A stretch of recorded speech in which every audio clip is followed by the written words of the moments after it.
Eu sou o Chief Marcos Bonfim e hoje eu vou contar um pouco essa história sobre a minha pessoa. Quando eu estava envolvido no ministério como pastor, sou ordenado desde 1985 em Kentucky, aqui nos Estados Unidos. Possuo um bacharel em cuidados pastorais, Pastoral Care, e um bacharel pela Universidade de Educação Religiosa e também pela uma universidade de Ministério Cristão, Christian Ministry. E comecei a fazer o meu doutorado, mas não terminei, e eu vou contar a história para vocês, o porquê eu me afastei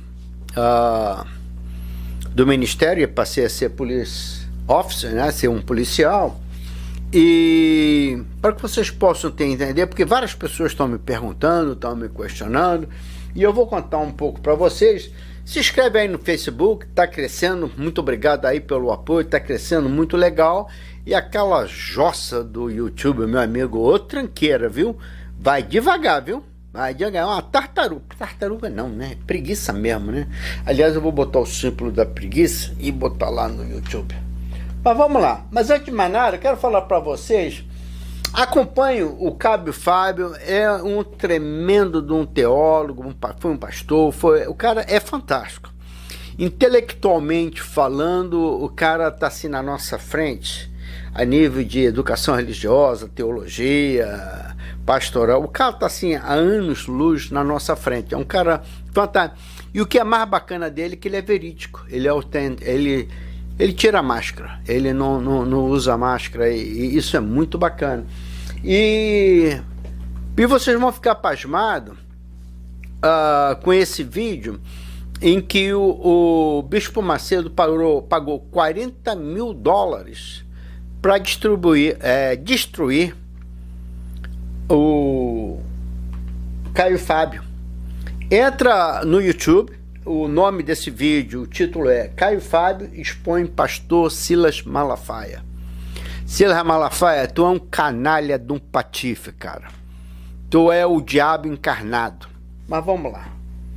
Bom, vou deixar aí, porque aí agora eu vou falar, não vou colocar as minhas fotos de eu com o Billy Graham. Tive o privilégio tremendo, vou falar um pouco, de ser o diretor internacional da última cruzada do Billy Graham. O Billy Graham foi um dos maiores evangelistas do mundo, conhecidíssimo no mundo todo, no meio evangélico, né? Um cara sensacional que juntava multidões, enfim, foi uma bênção tremenda para mim e foi uma honra, tá? Billy Graham foi mentor de vários presidentes daqui da República, aqui nos Estados Unidos, e enfim, isso foi um privilégio. Então, eu já dei uma introdução para vocês, e o meu trabalho era como diretor internacional de uma associação batista aqui em Charlotte. O meu trabalho era administrar as igrejas batistas, que é evangélica, aqui em Charlotte. E a nossa associação tinha, em média não, tem... Bom, agora não sei quanto que tem, mas na época tinha 126 igrejas e algumas riquíssimas, com muito dinheiro, e a nossa associação era muito poderosa aqui em Carolina do Norte, com muito dinheiro, com muito prestígio, etc, etc. E eu era o diretor desse Ministério Internacional, não só ajudar as igrejas que já existiam em línguas, mas começar outras igrejas. Então, como começar outras igrejas? Eu identificava grupos, como, por exemplo, Rússia, japonês, chinês, hispânico, enfim, colocava eles juntos e eu ia atrás de achar pastor. Durante esse tempo na associação foi maravilhoso. O meu salário era um baita de um salário, podem ter certeza disso, era um baita do salário. O meu escritório era downtown, bem na cidade de Charlotte, no centro. Um privilégio tremendo. Viajei à Alemanha 7 vezes, fui à Áustria, fazer curso de liderança, tudo pago pela associação. Fui na Argentina 3 vezes, fui no Chile, enfim, viajava bastante, procurando identificar pastores para poder trazer aqui para os Estados Unidos. E vocês podem imaginar Quantos pastores tinham a chamada de Deus para vir para os Estados Unidos para ministrar e entravam em contato comigo, etc, etc. Bom, e também ajudei uma igreja aqui perto de nós, 4 horas de viagem, em que na época perdeu o pastor, uma igreja brasileira, que todo final de semana eu viajava para lá. E na época, só para vocês terem ideia, eles resolveram chamar um pastor, e eu disse, não chama porque ele era pastor, não chama porque a intenção dele é o green card, é ficar permanente. Bom, não acreditaram em mim. Assim que ele recebeu o green card, Deus chamou ele para fazer um outro trabalho. As pessoas brincam com Deus, brincam com a vontade de Deus, brincam. Só para vocês terem ideia, eu nunca falei de púlpito que Deus me deu aquela mensagem, tá? Deus falou comigo. Cara, eu nunca ouvi nada. Eu nunca ouvi nada, nem ouvi Jesus, eu não vi Deus. Então, essa falácia, essa manipulação, essa chantagem emocional, ela é muito forte, sabe? Se Deus falou comigo, quem é você de querer argumentar? E esses são os chavões desses canalhas, sabe? É lamentável. Enfim, então esse era o meu ministério. E tivemos uma fase difícil na associação onde eu trabalhava, em que o meu chefe, que era o executivo, eu nunca acusei ele de ter tirado dinheiro para ele, roubado dinheiro para ele. Mas ele manipulava o orçamento. Então, por exemplo, se você designar que aquele dinheiro tem que comprar batata a uma igreja específica, aquele dinheiro tem que ser usado para comprar uma batata para aquela igreja específica. Se você deu dinheiro para inglês como segunda língua para uma igreja, aquele dinheiro tem que ser designado. Enfim, essa é uma lei federal. Isso é sério, isso é crime. Você pegar esse dinheiro e usar para outras coisas. Vejam bem, quero que vocês entendam isso. Eu nunca acusei ele de pegar dinheiro para ele, mas ele tinha essa fraqueza de usar o dinheiro, manipular para outras coisas. E eu avisei uma vez, avisei 2 vezes, avisei 3 vezes. Na 4ª vez, eu levei para o board. E aí, meu amigo, foi um racha-pau na associação que vocês não têm ideia o que aconteceu. Hoje a associação ela não tem mais o prédio que tinha, que era um prédio muito valioso no centro de Charlotte. Aquele prédio foi vendido. Hoje a associação está limitada, acho que um escritório numa igreja. E, enfim, foi uma coisa horrorosa. Uma associação que era tão poderosa e com muito dinheiro, com muito prestígio, em que ela ficou numa situação muito difícil, porque as igrejas, principalmente as igrejas grandes, tiraram o dinheiro que davam para a associação devido a essa manipulação. Não sei se hoje em dia já normalizou, voltou, porque o meu chefe também não está mais nessa associação. E na época eu pedi demissão. Eu denunciei, pedi demissão. Mas na época eu já estava muito envolvido com a polícia, né? Eu era voluntário para a polícia. Durante 5 anos eu dei mais do que 500 horas como voluntário para a polícia e acabei virando policial. Por quê? Porque eu vi que era um tremendo do ministério. Você pregava o evangelho? Não, não pregava o evangelho. Eu ministrava as pessoas, porque meu trabalho era ser polícia. Um policial, ele é neutro. Eu não estou ali ganhando o dinheiro do contribuinte para pregar evangelho, para pregar a palavra de Deus. Se eu quisesse pregar a palavra de Deus, eu tinha que estar na igreja. Por isso que constantemente eu digo para vocês, lugar de polícia não é no Congresso, não é como vereador, não é como governador. Lugar de policial é na polícia. Lugar de pastor não é a bancada do evangelho. Aquilo lá, para mim, de evangelho está longe pra caramba. Tem que estar na igreja. Mas não, estão lá para manipular para os seus próprios interesses, para os seus próprios benefícios, e assim por aí vai. Então, o porquê que eu saí, não terminei o meu doutorado. Na época que eu estava fazendo o meu doutorado, eu era para ter concluído o meu doutorado em 2001.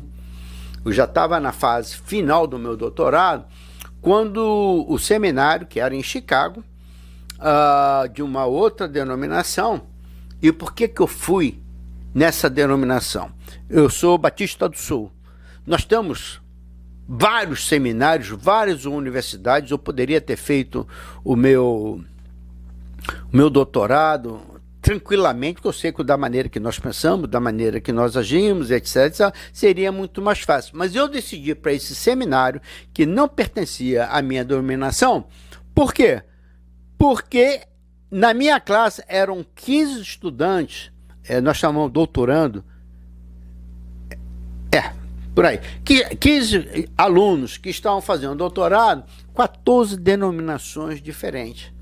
E a minha curiosidade era o porquê que eles acreditam diferente de mim. Queria aprender com eles, o porquê que eles pensam diferente de mim, por que eles acreditam. A Bíblia é a mesma, mas existe 3.680 denominações usando a mesma Bíblia, como nós temos o Batista do Sétimo Dia.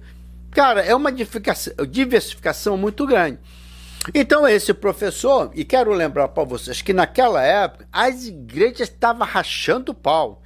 Quem era liberal ou fundamentalista, é o que nós estamos vendo hoje no Brasil, quem é de esquerda e quem é de direita. É a mesma coisa, a metodologia é a mesma coisa, quem é de direita e quem é de esquerda. E na época quem acreditava que era fundamentalista, o outro era liberal. Bom, nessa classe o professor deu 2 livros.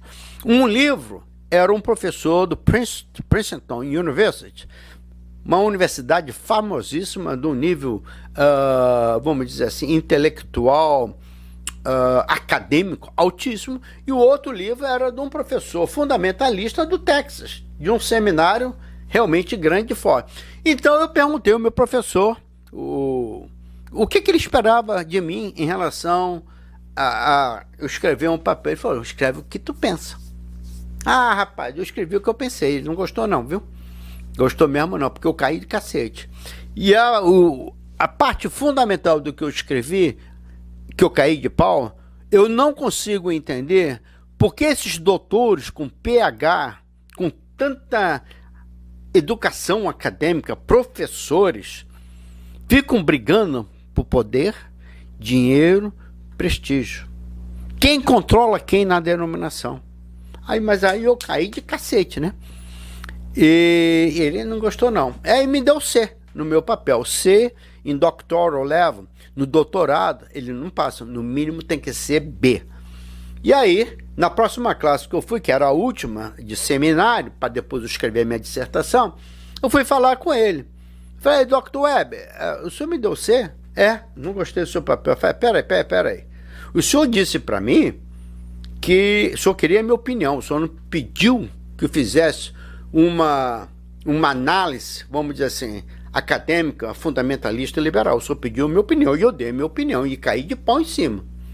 E até hoje, Dr. Weber, é esse o ponto que eu tenho. Eu não consigo aceitar e admitir que pessoas como o senhor, com alto nível acadêmico, teológico, PhD, fiquem brigando por poder quem é fundamentalista e liberal. Vou dar um exemplo para você. Quando eu estava na associação, entrou um pastor no meu gabinete, no meu escritório. Como é que vai, pastor Bonfim? Reverendo, aqui é reverendo. Como vai, reverendo Bonfim? Eu vou bem. Família, ótimo, tudo bem, tarará. Reverendo, eu tenho uma pergunta para você. Falei: pois não. Você acredita que Maria era virgem ou não? Rapaz, eu quase que respondi. Aí eu dei uma travada e eu virei para ele e disse assim: ô pastor, qual é a diferença que vai fazer na sua fé se a Maria é virgem ou não? Era virgem ou não? Nenhuma. Falei: esquece isso para lá, vamos falar de outra coisa. A intenção dele era pegar uma razão para me acusar de liberal, para destruir o meu ministério. E você vê, um pastor que é fundamentalista, sai da igreja dele, vem ao meu encontro, no meu escritório, no meu ministério, para arrumar alguma coisa para sair fofoca. Infelizmente, é o que acontece hoje, ontem, e vai acontecer para sempre. no Ministério da Igreja. Vocês estão vendo aí o que está acontecendo aí com a bancada do Evangelho, com as sacanagens que estão fazendo, metendo a mão. Você vê esses pastores enganando, roubando literalmente, roubando. E você crente, aceita uma coisa dessa. É injustificável. Basta um pouquinho de céu. Você não precisa ser teólogo, você não precisa ser pastor, você não precisa ter uma educação alta. Se um pastor chegar para você, Deus me falou, como esse canalha do Silai falou, que tem aqui na igreja 5 pessoas que podem me dar, Deus falou comigo que tem 5 pessoas que podem me dar 100 mil reais, e tem 10 pessoas que podem me dar 10 mil, isso é um canalha, é bandido. E se você não tem discernimento para isso, meu amigo, engula o sapo. Porque Deus não está nisso. Deus não está nisso. E aí, lá no seminário, o Dr. Web disse para mim, eu vou te dar uma chance, escreve outra vez. Falei com vários colegas da minha classe e eles disseram, faz assim, que tudo vai ser delícia, vai ser perfeito. Você vai passar e você vai fazer a sua dissertação e aí você vira doutor. E aí eu ganhei outro C. E aí eu apelei para o presidente. O presidente estava de saída, tinha mais um mês. E a segunda autoridade maior no seminário, quem era?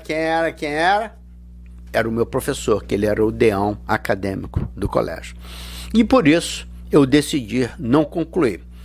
Foi difícil para mim? Foi, porque foi muito dinheiro investido. Mas o grande dilema que eu questionei a mim, porque ele disse para mim que eu tinha que pensar igual americano. E eu disse para ele, Dr. Web, primeiro que nós estamos a nível de doutorado. Segundo, pensar como americano. Então, ali estava já caracterizada a discriminação, porque eu sempre tive um acento muito forte. E aí eu não fazia parte dos brancos, né? Porque aqui eu sou qualificado pela imigração como hispânico, tá? E não como latino. Bom, naquela época, não sei se eles agora mudaram, e se não mudarem e não mudar, para mim também não faz diferença nenhuma.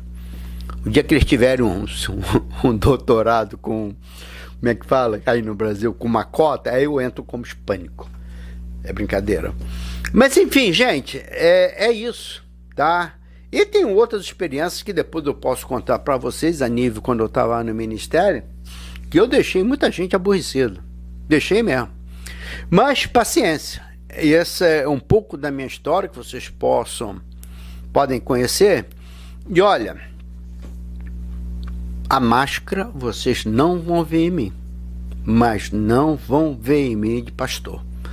Depois eu vou fazer um outro vídeo contando algumas experiências, inclusive quando eu era policial. Quando eu voltar a falar palavrão, porque eu não falava. Quando eu me converti aos 23 anos de idade, eu parei de fumar, eu fumava muito, cigarro, viu? Não é maconha não. Fumava muito e parei de fumar, peguei o maço, daqui eu não fumo mais. E não falava palavrão.